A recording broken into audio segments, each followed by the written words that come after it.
ఓం శ్రీ మాత్రే నమః. ఛానల్లోకి స్వాగతం అండి. ఈ వీడియోలో మనం మీనరాశి వారి గురించి మాట్లాడుకోబోతున్నాం. జూన్ 5, 6 తేదీలలో మీనరాశి వారి యొక్క రాశి ఫలాలు చూసినట్లయితే మీరు 500 కోట్లకు అధిపతి కాబోతున్నారు. ఇక వీరికి నక్కతోక తొక్కినట్లే రాజయోగం పట్టి 500 కోట్లకు అధిపతిగా మారబోతూ ఉన్నారు. అయితే ఈ రాశివారు ఈ సమయంలో ఏ విధంగా 5 కోట్లకు అధిపతి కాబోతున్నారు, మీరు తీసుకోవలసిన జాగ్రత్తలేంటి, అలాగే ఈ సమయంలో మీరు చేసుకోవలసిన దేవతారాధన, అలాగే పాటించవలసిన పరిహారాల గురించి ఈ వీడియోలో మనం వివరంగా తెలుసుకుందాం. కానీ అంతకంటే ముందుగా మీరు కనుక మన ఛానల్ ఇప్పటి వరకు సబ్స్క్రైబ్ చేసుకోకపోతే సబ్స్క్రైబ్ చేసుకొని పక్కనే వచ్చిన బెల్ ఐకాన్ నొక్కి ఆల్ సెలెక్ట్ చేసుకుంటే మేము ఇలాంటి వీడియోస్ అప్లోడ్ చేయగానే ముందుగా మీకు నోటిఫికేషన్ వస్తుంది. అలాగే వీడియో నచ్చినట్లయితే లైక్ చేసి మీ ఫ్రెండ్స్ అండ్ ఫ్యామిలీ మెంబర్స్లో మీనరాశి వారు ఎవరైనా ఉంటే వారితో మర్చిపోకుండా ఈ వీడియోని షేర్ చేసుకోండి. అలాగే వీడియోని ఎక్కడా కూడా స్కిప్ చేయకుండా చివరి వరకు చూస్తేనే మేమేం చెప్తున్నామో మీకు పూర్తిగా అర్థమవుతుంది. ఇక వివరాల్లోకి వెళ్ళిపోతే ముందుగా ఈ రాశి వారి వ్యక్తిత్వాన్ని మనం పరిశీలించినట్లయితే కనుక చాలా మంచి వ్యక్తులనే చెప్పుకోవాలి. ఎవరైనా కష్టాల్లో ఉంటే వారికి సహాయం చేయడానికి ముందుంటారు. అంటే ఎవరైనా ఆపదలో ఉంటే కనుక చూస్తూ మాత్రం ఉండలేరు. వీరికి తోచిన సహాయం అనేది చేస్తూ ఉంటారు. అలాగే ఈ రాశి వారికి సమాజంలో మంచి పేరు ప్రతిష్టలు పొందాలని, ఎక్కువగా అందరినీ కూడా ఆకట్టుకోవాలని అనుకుంటూ ఉంటారు. కనుక ఈ రాశి వారికి సమాజంలో మంచి పేరు, గౌరవం కూడా ఉంటుంది. అయితే ఈ రాశిలో జన్మించిన వ్యక్తులకి దాన ధర్మాలు చేసే అలవాటు కూడా వీరికి ఎక్కువగా ఉంటుంది. వీరు ఏ పనులు చేసినా కానీ సక్రమంగా చేస్తూ ఉంటారు. అన్నింట్లో కూడా విజయాన్ని సాధిస్తూ ఉంటారు. ఈ రాశివారు ప్రతి ఒక్కరిని కూడా సహాయం చేసే గుణం ఉంటుంది. అలాగే దాన ధర్మాలు చేయడం వంటి పనులు ఎక్కువగా చేస్తూ ఉంటారు. నియమబద్ధంగా చేసే ప్రతి పనిలో కూడా విజయాన్ని కూడా మీరు చూస్తారు. చేసే పనికి ప్రతిఫలం కూడా చాలా బాగుంటుందని చెప్పుకోవచ్చు. ఇక వీరు బంధాలకి, అనుబంధాలకి ఎక్కువ ప్రాధాన్యత ఇస్తారు. సమాజంలో ఉండే దానికంటే కూడా ఈ సమయంలో వీరికి అనుకూలమైన ఫలితాలు గోచరిస్తున్నాయి. జూన్ 5, 6 తేదీలలో మీరు ధనవంతులుగా మారబోతున్నారని చెప్పుకోవచ్చు. ఇక రాబోయే రోజుల్లో గ్రహాలు అనుకూలించడం వల్ల గోచార గ్రహస్థితిని అనుసరించి జీవితం అనేది పూర్తిగా మారబోతోంది. ఇక కటిక దరిద్రాన్ని అనుభవించేటటువంటి వారైనా సరే ఇప్పటి నుంచి వీరికి రాజయోగం అనేది అదృష్టవంతులుగా మారే అవకాశాలు కనిపిస్తున్నాయి. దరిద్ర బాధలన్నీ కూడా తొలగిపోతాయి. అంతేకాదు దుష్టశక్తుల ప్రభావం కూడా తొలగిపోతుంది. గ్రహ దోషాలు, పాపాలు, శాపాలు అన్నీ కూడా తొలగిపోతాయి. మరి ఇంతటి అదృష్టం పట్టడానికి కారణం ఏంటి అంటే కనుక ప్రతిరోజు కూడా మనకి కలిగేటటువంటి ఫలితాలు గ్రహాలను అనుసరించి ఉంటాయని మనం నమ్ముతాం. అయితే ప్రస్తుతం ఉన్నటువంటి గ్రహస్థితి అనుకూలించడం వల్ల ఈ ఫలితాలు అనుకూలంగా రాబోతున్నాయి. అయితే ఇటువంటి గ్రహస్థితి వల్ల కొన్ని రాసుల వాళ్ళు అనుకూలమైన ఫలితాలు పొందితే మరికొన్ని రాసుల వారు ప్రతికూల ఫలితాలు, అలాగే కొన్ని రాసుల వారు మిశ్రమమైన ఫలితాలు పొందేందుకు అవకాశాలు ఉంటాయి. అయితే గ్రహాలు ఎప్పటికప్పుడు తమ గ్రహస్థితుల్ని మార్చుకుంటూ ఉండడం వల్ల ఫలితాలు అనేవి ఎప్పటికప్పుడు మారుతూ ఉంటాయి. వీటి ప్రభావం వల్ల ఒక్కొక్క రాశికి ఒక్కొక్క విధంగా ఉంటుంది. అయితే ఎప్పుడైతే గ్రహస్థితి అనుకూలిస్తుందో అప్పుడు ఆ రాశి వారు మట్టిని పట్టిన బంగారం అవుతూ ఉంటుంది. అటువంటి పరిస్థితి ఇప్పుడు తులారాశి వారికి రాబోతోంది. క్షణక్షణం వారి జీవితం అనేది అద్భుతంగా మారబోతోంది. అంతేకాదు మీరు జీవితంలో ఎప్పుడు చూడని సంపద కూడా చూస్తూ ఉంటారు.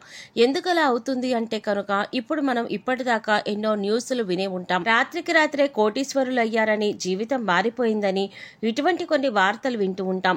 మరి అది ఎలా జరుగుతుంది అంటే ఖచ్చితంగా మనకు గ్రహాల రాసులు, నక్షత్రాలు అన్ని కూడా అనుకూలించడంతో పాటు కాస్త దైవానుగ్రహం కూడా ఉంటుంది. అంటే ఆ రాశి వారి పైన భగవంతుడి ప్రత్యేకమైన అనుగ్రహం ఉంటుంది. ఇక లక్ష్మీదేవి కటాక్షం ఎక్కడైతే ఉంటుందో అక్కడ ఆ రాశి వారు లక్ష్మీ కటాక్షాన్ని పొందుతారు అనడంలో ఎలాంటి అతిశయోక్తి లేదు. ఈ విధంగా లక్ష్మీ కటాక్షంతో రాత్రికి రాత్రే కోటీశ్వరులు అయిన వారు కూడా ఉన్నారు. అయితే ఈ రాశి వారిలో ఉన్న ప్రతి ఒక్కరూ కూడా కోటీశ్వరులు అవుతారు అంటే మాత్రం గ్రహాలు అనుకూలించినప్పటికీ కూడా మీరు కొద్దిగా కర్మ ఫలితం అనేది ఉంటుంది. మీరు మంచి కర్మలు చేస్తే ఖచ్చితంగా మీకు లక్ష్మీదేవి అనుగ్రహంతో కోటీశ్వరులు అవుతారు. ప్రకృతి మీకు ఎప్పుడూ కూడా అనుకూలతను ప్రసాదిస్తుంది. ఇక మీ కర్మ ఫలితం మీద కూడా ఆధారపడి ఉంటుందని చెప్పుకోవచ్చు. కనుక ఎప్పుడూ కూడా మీరు మంచిగా ఆలోచించాలి. ఎదుటివారికి మంచి చెయ్యాలి అనే విషయాన్ని మన పెద్దవాళ్ళు ఎప్పుడు కూడా మనకి చెప్తూ ఉంటారు. దీనినే కర్మ ఫలితం అంటారు. ఈ విషయం ప్రతి ఒక్కరూ కూడా గమనించాలి. అయితే కొంతమందిని చూసుకున్నట్లయితే మీరు చేసే దాన ధర్మాల వల్ల మీకు కలిగినటువంటి ఫలితాలు మార్చుకోవచ్చు. అది ఎలాగా అంటే మీ పాపకర్మల యొక్క దుష్ఫలితాలు ఏవైతే ఉన్నాయో వాటిని తొలగించుకోవచ్చు. అందుకోసం మీరు మూగ జీవాలకు పశుపక్షాదాలకు తాగడానికి నీరు, తినడానికి ఆహారాన్ని తరచుగా ఏర్పాటు చేస్తూ ఉండాలి. అలాగే లేని వారికి ఏమి అవసరమో అది ఇవ్వాలి. ముఖ్యంగా అన్నదానం చేయాలి. దుప్పట్లు, చెప్పులు వంటివి పంచిపెట్టాలి. ఇలా చేయటం వల్ల పాపకర్మ యొక్క దుష్ఫలితాలు అనేవి ఉన్నట్లయితే అవన్నీ కూడా నెమ్మదిగా తొలగిపోతాయి. తద్వారా మీరు గ్రహాలు అనుకూలించిన సమయంలో అనుకూలమైన ఫలితాలు ఎక్కువగా పొందేందుకు అవకాశాలు ఏర్పడతాయి. అలాగే దైవానుగ్రహం కోసం ప్రతినిత్యం కూడా దైవారాధన చేసుకునే అలవాటు చేసుకోండి. అలాగే ఖాళీ సమయంలో మీరు ఇష్టదైవ నామస్మరణ చేసుకుంటూ ఉండండి. ఎక్కడా కూడా అనవసరమైన మాటలు మాట్లాడకండి. అంటే మీరు దగ్గర లేని వ్యక్తుల గురించి మూడో వ్యక్తికి చెడుగా చెప్పడం అనేది మానుకోవాలి. ఎందుకంటే ఈ విధంగా చేయడం వల్ల మీరు దుష్ఫలితాలను ఎక్కువగా ఎదుర్కోవలసి ఉంటుంది. ఈ విషయాన్ని మీరు గుర్తుంచుకోండి. ఇక ఈ విధంగా చేయటం వల్ల జూన్ 5, 6 తేదీలలో మీ తలరాత అనేది మారబోతోంది. ధనవంతులుగా మారుతారు. గ్రహస్థితి బాగుంది కదా అని చెప్పేసి మనం చేయవలసిన పనులు మాత్రం మానకూడదు. ముఖ్యంగా మీ పనితీరులో నైపుణ్యాన్ని కనపరచాలి. అంటే ఏదైనా ఒక పని చేస్తున్నాము అంటే ఆ పనిని అందరికంటే కూడా డిఫరెంట్ గా ఎలా చేయాలి అనే ఆలోచన మీరు కలిగి ఉండాలి. అటువంటి నైపుణ్యాన్ని కనుక మీరు మీ వృత్తి, ఉద్యోగ, వ్యాపారాలలో చూపించినట్లయితే ఖచ్చితంగా మీరు జీవితంలో ఎదుగుతారు. దీనివల్ల మీరు మంచి పేరు తెచ్చుకోవడమే కాకుండా మీ ధన రాబడికి సంబంధించిన వృత్తి ఏదైతే ఉంటుందో అందులో మీ పై అధికారుల ప్రశంసలు అందుకోవడంతో పాటు అందులో మీరు రాణిస్తారని చెప్పుకోవచ్చు. అలాగే అధిక ధన లాభాన్ని కూడా మీరు పొందుతారు. అయితే ఎటువంటి వృత్తి, ఉద్యోగ, వ్యాపారాలు చేస్తున్న వారైనా సరే, ఏ చిన్న వ్యాపారస్తులైనా సరే మీకు సమయం అనుకూలించడం వల్ల అనుకూలమైన ఫలితాలు పొందబోతున్నారు. ఈ సమయంలో ఎవరైతే కొత్త వ్యాపారంలో ఇన్వెస్ట్ చేస్తారో వారికి కూడా అనుకూలమైన ఫలితాలు కనిపిస్తున్నాయి. ధనాన్ని దాచుకోవడానికి ఎవరైతే బంగారం పైన పెట్టుబడి పెడతారో వారికి అనుకూలంగా ఉంటుంది. రియల్ ఎస్టేట్ రంగంలో వారికి అనుకూలిస్తుంది. విద్యార్థులు ఈ సమయంలో అయితే ఏకాగ్రతతో చదవవలసి ఉంటుంది. తద్వారా మీరు అనుకూలమైన ఫలితాలు పొందుతారు. విదేశాలకు వెళ్ళాలి అనుకునేవారు ఈ సమయంలో మీకు అనుకూలిస్తుందని చెప్పుకోవచ్చు. ముఖ్యంగా ఈ రాశి వారైతే పెద్దలను గౌరవించాలి. అలాగే మీరు చెప్పిన మాటలను ఒకసారి విని దానికి తగ్గట్లుగా నిర్ణయం తీసుకున్నట్లయితే కనుక మీరు అన్నింటిలో కూడా విజయాన్ని పొందుతారు. అనుభవజ్ఞుల సలహాలు మీకు ఎంతగానో ఉపయోగపడతాయి. ఈ విషయాన్ని గమనించండి. ఎప్పుడైనా సరే మీరు మాట్లాడేటప్పుడు ఎదుటివారు ఏం చెప్తున్నారు అనే దాన్ని వినడానికి ప్రయత్నించండి. ఎందుకంటే మీ మాట తీరు వల్ల కొన్ని సమస్యలు ఎదుర్కోవలసిన పరిస్థితులు ఎదురవుతాయి.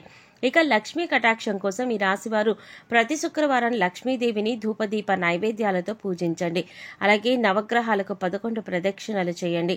నవగ్రహ స్తోత్రాలను ప్రతినిత్యం చదువుకోండి. ఇలా చేయటం వల్ల గ్రహ దోషాలు ఏమైనా ఉంటే అవన్నీ కూడా తొలగిపోతాయి.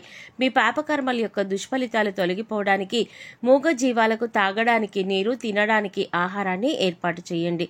సో చూసారు కదండి, జూన్ 5, 6 తేదీలలో మీన రాశి వారు ఎటువంటి ఫలితాలను పొందబోతున్నారు, వీరు చేసుకోవలసిన దేవతారాధన అలాగే పాటించవలసిన పరిహారాల గురించి ఈ వీడియోలో మనం వివరంగా తెలుసుకున్నాం కదా. ఈ వీడియో మీకు నచ్చినట్లయితే లైక్ చేసి మీ ఫ్రెండ్స్ అండ్ ఫ్యామిలీ మెంబర్స్లో మీన రాశి వారు ఎవరైనా ఉంటే వారితో మర్చిపోకుండా ఈ వీడియోని షేర్ చేసుకోండి. అలాగే ఇప్పటి వరకు మన ఛానల్ కనుక సబ్స్క్రైబ్ చేసుకోకపోతే సబ్స్క్రైబ్ చేసుకొని పక్కనే వచ్చిన బెల్ ఐకాన్ నొక్కి ఆల్ సెలెక్ట్ చేసుకుంటే మేము ఇలాంటి వీడియోస్ అప్లోడ్ చేయగానే ముందుగా మీకు నోటిఫికేషన్ వస్తుంది. మరో చక్కటి వీడియోతో మళ్ళీ కలుద్దామండి. ఓం శ్రీమాత్రే నమః.